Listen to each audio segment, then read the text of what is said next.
Det var lite dåligt. Va? Jag har hittat den. Jag hittat den!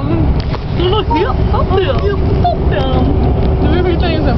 Det satt asgammal. Jag vet inte vad det är.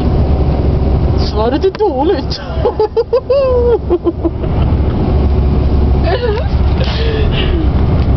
Emmy. Hi, You know, Josh don't know who, the Emmy Award. He doesn't know about it. No, bastard. How But can't then you know about then I it? figured, hey, maybe no dude know who that is. Yeah, I mean, but then I said Emmy Awards. I didn't say Emmy Awards, but I thought maybe that wouldn't make it. Mea.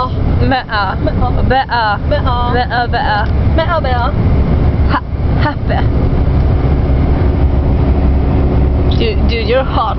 Yeah, totally. You're not as hot as me. No, you're a gal. A gal. Gal. Everyone is mean to me today. Like Veronica and Nicholas. They said that he didn't have any friends. Vänta, det var So now they're not my friends anymore. I put this on YouTube so I can tell everybody that Nicholas and Veronica is douchebags. Men vänta, jag ska säga något. Hey, I'm Emmy. Jo, men jag tänkte... Sorry. I'm Alex.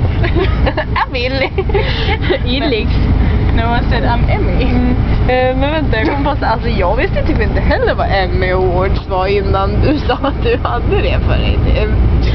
Men alltså, vad fan, det står ju så här på, när det är ofta när det är reklam så här, har vunnit 5 Emmy eller något sånt där. Det kanske är något annat, det är England, eller så är det något svenskt. Nej, det är inget svenskt. Ja. Jag vet inte.